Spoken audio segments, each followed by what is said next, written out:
Shloka world में आपका स्वागत है। श्लोका वर्ल्ड आपको आध्यात्मिक ज्ञान, मंत्र, श्लोक और वेदों पुराणों का महत्वपूर्ण ज्ञान प्रदान करता है। चैनल को सब्सक्राइब करें, लाइक, कमेंट एंड शेयर ज़रूर करें ताकि हमारे प्रियजन लाभान्वित हो सकें। आइए जानते हैं आचार्य चाणक्य नीति द्वारा रचित अध्याय 9 में आज आचार्य चाणक्य हमें क्या शिक्षा प्रदान करते हैं। इससे पहले हमने अध्याय 1 से अध्याय 8 तक का संपूर्ण विवरण और शिक्षाएं प्रस्तुत की हैं। आइए जानते हैं अध्याय 9 चाणक्य नीति। आचार्य कहते हैं, जो ब्राह्मण धन की प्राप्ति के विचार से वेदों का अध्ययन करते हैं और जो शूद्र अथवा नीच मनुष्य का अन्न खाते हैं, वे विषहीन सांप के समान कुछ भी करने में असफल होते हैं। यदि तू मुक्ति चाहता है तो बुरे व्यसनों और बुरी आदतों को विष के समान समझकर उसे त्याग कर दे तथा क्षमा, सरलता, दया, पवित्रता और सत्य को अमृत के समान ग्रहण कर। आचार्य चाणक्य ने मुक्ति चाहने वालों को सलाह दी है कि विषयों को वे विष के समान छोड़ दें, क्योंकि जिस तरह विष जीवन को समाप्त कर देता है, उसी तरह विषय भी प्राणी को भोग के रूप में नष्ट करते रहते हैं। यहाँ विषय का अर्थ वस्तु नहीं बल्कि उसमें आसक्ति का होना है। इसी प्रकार आचार्य की दृष्टि में विषयासक्ति भी मृत्यु ही है। लोग जिस अमृत की तलाश स्वर्ग में करते हैं, उसे आचार्य ने इन 5 गुणों में बताया है। उनका कहना है कि अष्टावक्र गीता में भी जनक अष्टावक्र संवाद में यही गुण बताए गए हैं। यहाँ चेत अर्थात यदि शब्द अत्यंत महत्वपूर्ण है। ऐसा कहने का तात्पर्य है कि यदि कोई मुक्त होने का संकल्प कर चुका है, वैसे प्रायः हम बंधन में आनंदित होते रहते हैं, बंधन में सुरक्षा महसूस करते हैं, जबकि हमें बंधन मुक्त होना चाहिए। जो लोग एक दूसरे के भेदों को प्रकट करते हैं, वे उसी प्रकार नष्ट हो जाते हैं जिस प्रकार बॉम्बी में फंसकर सांप नष्ट हो जाता है।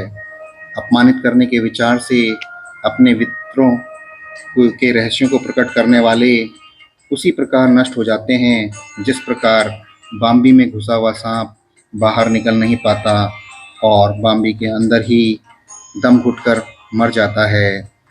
ऐसे लोग जो मित्रों की अपमान कराते हैं, वे घर के रहते हैं न घाट के।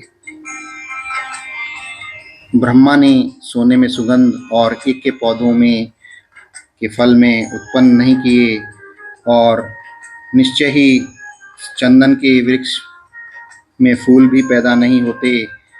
इसी तरह विद्वान व्यक्ति का अधिक धनी होना और राजा का लंबी आयु होना वाला भी नहीं बनाया। उससे ऐसा लगता है कि प्राचीन काल में प्रभु को कोई बुद्धि देने वाला नहीं था कि राजा को कम आयु का और विद्वान को अधिक धनी नहीं बनाया। श्रेष्ठ वस्तु को प्रत्येक व्यक्ति चाहता है। यही चाह उसे उस वस्तु से दूर कराती है जिसे प्राप्त करने के लिए उसने कठोर श्रम किया है, क्योंकि उसमें भी उसे कमी नजर आने लगती है। ऐसे असमंजस की स्थिति को ही आचार्य ने यहाँ बताने का प्रयास किया है। यदि सोने में सुगंध भी होती तो उसका मूल्य और भी बढ़ जाता। इस यदि के संदर्भ में ही लोगों की ओर से आचार्य ने यहाँ सृष्टि के रचयिता को उलाहना दे रहे हैं, उसकी बुद्धि को कोस रहे हैं। लेकिन यदि ऐसा हो जाता जैसी लोगों की चाह है, तो वैसा न होने की कामना लोग करते। क्या यह सच नहीं है? आचार्य कहते हैं, सभी प्रकार की औषधियों में अमृत सबसे प्रमुख औषधि है। सुख देने वाले सब साधनों में भोजन सबसे प्रमुख है। मनुष्य की सभी इंद्रियों में आंखें सबसे प्रधान और श्रेष्ठ हैं तथा शरीर के सभी अंगों में मनुष्य का सिर सर्वश्रेष्ठ है। कुछ व्यक्तियों ने अमृत का अर्थ गिलोय से भी किया है। गिलोय का उपयोग अनेक रोगों के लिए किया जाता है, परंतु मूल अर्थ अमृत ही उचित है, क्योंकि अमृत भी एक प्रकार की औषधि है और अमृत से सभी को जीवन प्राप्त होता है। मनुष्य के पास धन आदि सभी सुख साधन हैं, परंतु जब तक वह भोजन नहीं करता तब तक उसे पूर्ण सुख प्राप्त नहीं होता। इसलिए भोजन को सब सुखों में प्रधान माना गया है। मनुष्य अनेक इंद्रियों से युक्त है। वह सुनता है, स्पर्श करता है और चखता है, अनुभूति करता है। परंतु यदि वह देख नहीं सकता तो उसे इंद्रियों के सुख प्राप्त नहीं होता। इसलिए आँखों को सब इंद्रियों में प्रधान बताया गया है। इसी प्रकार शरीर के सभी अंगों में मनुष्य का सिर प्रधान है। उसी को सभी अंगों में श्रेष्ठ माना गया है। मस्तिष्क का महत्व सर्वविदित है।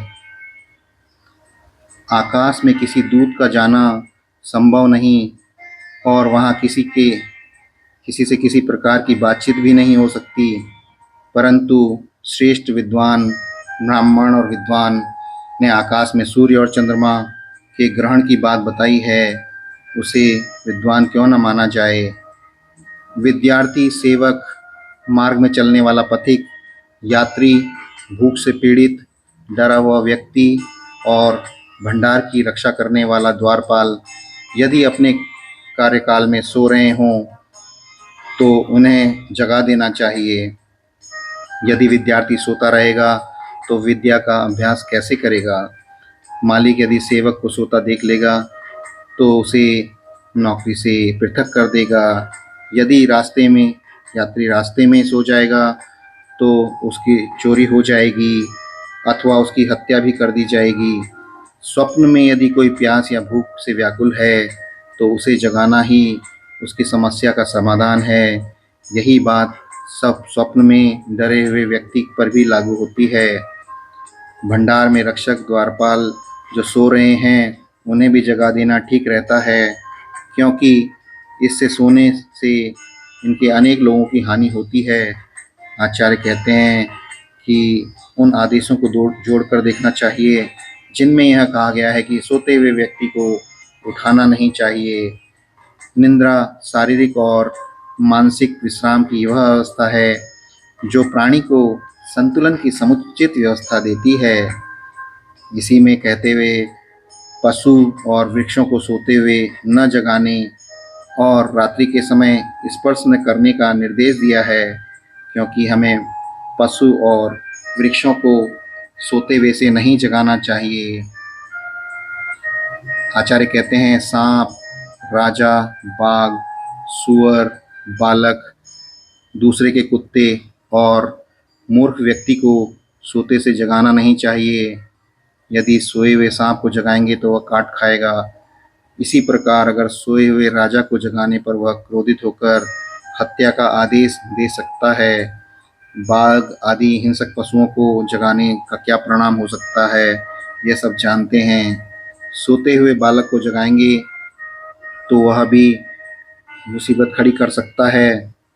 इसी प्रकार दूसरे व्यक्ति के कुत्ते और मूर्ख मनुष्य को जगाना नहीं चाहिए, उन्हें सोते रहने में ही भला है। जो ब्राह्मण धन की प्राप्ति के विचार से वेदों का अध्ययन करते हैं और जो शूद्रों अर्थात नीच कर्म वाले मनुष्य का अन्न खाते हैं, वे विषहीन सांप के समान कुछ भी करने में असमर्थ होते हैं।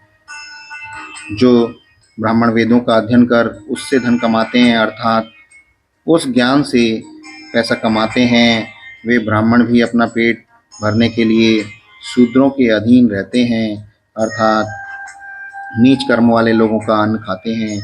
वे विष रहित सर्प के समान निरर्थक है।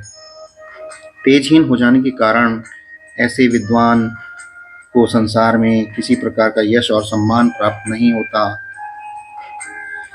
जिसके नाराज होने आने पर किसी प्रकार का डर नहीं होता और जिसके प्रसन्न होने पर धन प्राप्ति की आशा नहीं होती, जो न दंड दे सकता है और न ही किसी प्रकार की दया प्रकट कर सकता है, उसके नाराज हो जाने पर किसी का कुछ नहीं बिगड़ता।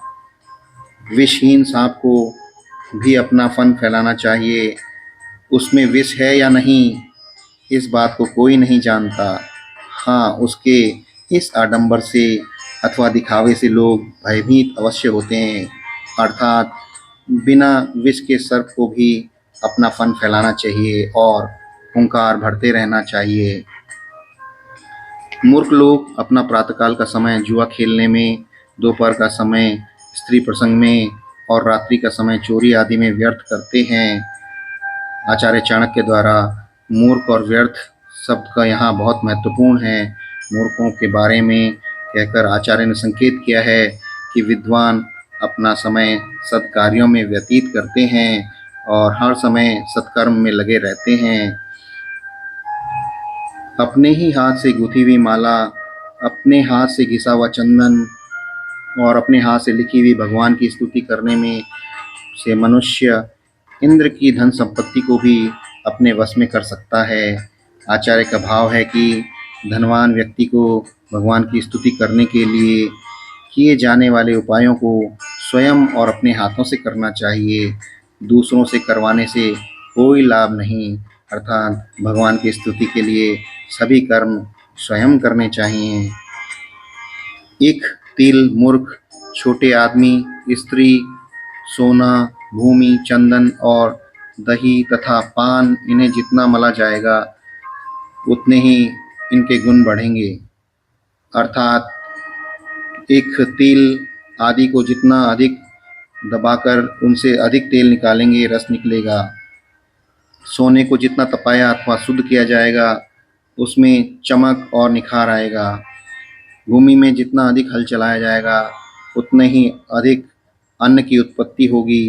इसी प्रकार चंदन और दही आदि को जितना रगड़ेंगे, मथेंगे, उतना ही उनके गुण में वृद्धि होगी। इसी प्रकार मूर्ख के मस्तिष्क पर भी जब जोर पड़ेगा तब वह कुछ गुणों को ग्रहण कर सकेगा। यह बात सभी जातियों और राष्ट्रों पर लागू होती है जो निकम्मी हैं और प्रमाद में डूबी हुई हैं। जिन्होंने संघर्ष किया है वह उन्नत और विकसित हैं और विकास की ओर अग्रसर रहते हैं। दरिद्र अवस्था में यदि व्यक्ति धैर्य नहीं छोड़ता तो निर्धनता कष्ट नहीं देती। साधारण वस्त्र को यदि साफ रखा जाए तो वह भी अच्छा लगता है। यदि सामान्य भोजन जिसे पुष्टिकारक न माना जाए भी ताज़ा और गर्मा-गर्म खाया जाए तो अच्छा लगता है। इसी प्रकार सुशीलता आदि गुणों के होने पर कुरूपता बुरी नहीं लगती। आचार्य कहते हैं कि यदि व्यक्ति में गुण हैं तो उसके दोषों पर भी कोई ध्यान नहीं देता। वस्त्र भले ही कितना भी सस्ता हो लेकिन स्वच्छ होना चाहिए। भोजन भले ही कितना ही साधारण हो किंतु उचित ढंग से यदि पकाया जाए और परोसा जाए तो वह भी रुचिकर लगता है। अर्थ यह है कि व्यक्ति के गुणों की प्रधानता होनी चाहिए, न कि दिखावे की। व्यक्ति के गुण को ही देखा जाता है, दिखावा नहीं करना चाहिए। इस अध्याय का सार बताते हुए आचार्य चाणक्य कहते हैं कि मनुष्य को जीवन का लक्ष्य बताते हुए कहते हैं, जो व्यक्ति संसार से मुक्त होना चाहते हैं उसे विषय वासनाओं का त्याग विष के समान कर देना चाहिए। अर्थात बेहिचक जो नीच मनुष्य और बुरे कर्म दूसरों की प्रति घृणा के कारण कठोर बात बोलते हैं वे नष्ट हो जाते हैं। कोई भी उनका सम्मान नहीं करता। अर्थात घृणापूर्ण और कठोर वाक्य नहीं बोलने चाहिए।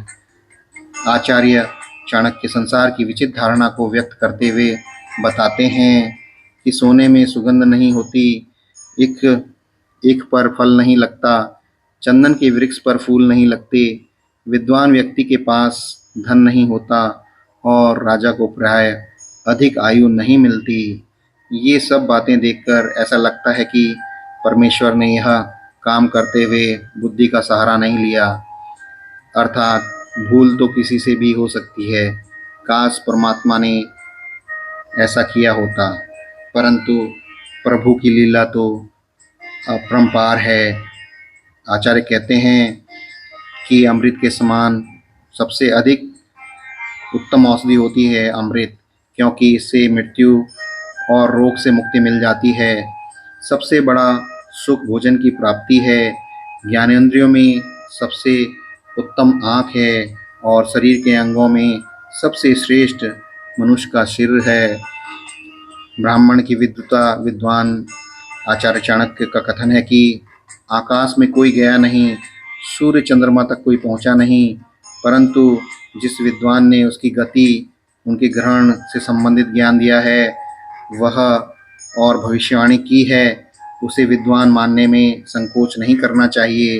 अर्थात पृथ्वी पर बैठे बैठे जिन्होंने इन आकाशीय घटनाओं की पूरी तरह से सही आकलन कर लिया है वह अवश्य ही ज्ञानवान है और सराहना के योग्य है। आचार्य ने यह अनेक स्थानों पर भी कहा है कि व्यक्ति को संसार में सतर्क होकर जीवन बिताना चाहिए। विद्यार्थी, नौकर, यात्री और भूख से दुखी डरा हुआ व्यक्ति और द्वार रक्षक, इन्हें सदैव जागते रहना चाहिए। यदि इन्हें सोता देखें तो इन्हें जगा दें, लेकिन राजा, सांप, बाघ, जंगली जानवर और दूसरे का कुत्ता तथा मूर्ख व्यक्ति को यदि सोए पड़े हों तो इन्हें नहीं जगाना चाहिए। ये सोए हुए ही हितकारी हैं। इसमें आचार्य कहते हैं कि विद्वान और ब्राह्मण पतित लोगों को से किसी प्रकार की सहायता नहीं लेनी चाहिए। विद्वान, क्योंकि ऐसे लोगों के स्वार्थ भी तुच्छ ही होते हैं और समय आने पर उनकी पूर्ति में सहयोग करना और न करना दोनों ही स्थिति में दुविधा वाली होती हैं। अर्थात हमें नीच कर्म वाले लोगों से सहायता नहीं लेनी चाहिए। सहयोग करने पर नैतिकता की हानि होती है और न करने पर कृतज्ञ होने का आभास होता है। आचार्य कहते हैं कि मनुष्य को अपना वास्तविक स्वभाव नहीं छोड़ना चाहिए। अर्थात यदि सांप विष रहित है तो भी उसे अपने पर आक्रमण करने वाले को डराने के लिए फन फैलाते रहना चाहिए। अर्थात अगर सांप विषैला नहीं है तब भी उसे डराते रहना चाहिए कि आडंबर से इसका अर्थ है कि आडंबर से भी दूसरे व्यक्तियों को प्रभावित किया जा सकता है। किसी संत द्वारा सर्प को दिया गया यह उपदेश सभी ने सुना पड़ा है। फुंकारना जरूर चाहिए, भले ही डसने का मन ना हो। मूर्खों को इस बात का ज्ञान नहीं होता कि किस समय कौन सा वाक्य बोलना चाहिए, कौन सा कार्य करना चाहिए। वह प्रातःकाल ही जुआ खेलने लगते हैं, दोपहर का समय भोग विलास और रात्रि का समय चोरी आदि बुरे कामों में बिताते हैं। ये तीनों कार्य धर्म और कानून दोनों की दृष्टि में निषिद्ध हैं। इससे धन और सम्मान की हानि होती है। सबसे बढ़कर इनकी आत्मा का पतन होता है। आचार्य चाणक्य का कहना है कि प्रभु की उपासना व्यक्ति को स्वयं करनी चाहिए। जिस प्रकार भूख और प्यास तभी शांत होती है जब आप स्वयं भोजन पाते हैं और पानी पीते हैं, उसी प्रकार आपके द्वारा किए गए शुभ कार्य, ईश्वर उपासना आदि तभी तक पूरी तरह से फल देता है जब आप उसे स्वयं करते हैं। व्यक्ति को कष्टों में धैर्य रखना चाहिए। धैर्य से कष्ट उतने दुखदायी प्रतीत नहीं होते जितने धैर्य न होने पर। अनुभव तो यह भी आया है कि धैर्य दुख को कम ही नहीं करता बल्कि सुख को भी साथ साथ उजागर कर देता है। ऐसे में दुख रहता ही नहीं है। श्री कृष्ण भगवान ने भगवत गीता में धैर्यशील को अमृतत्व का अधिकारी माना है। यो धीर सह अमृतवाय कल्पते। इस प्रकार मनुष्य का सबसे सर्वाधिक गुण है धैर्य। धैर्य से ही सब कार्य हो जाते हैं। हमेशा बुरे वक्त में और दुखदायी स्थिति में धैर्य धारण करना चाहिए। यही ज्ञान आचार्य चाणक्य अध्याय 9 में प्रदान करते हैं। इस प्रकार अध्याय 9 समाप्त हुआ। ओम नमः शिवाय। हर हर महादेव।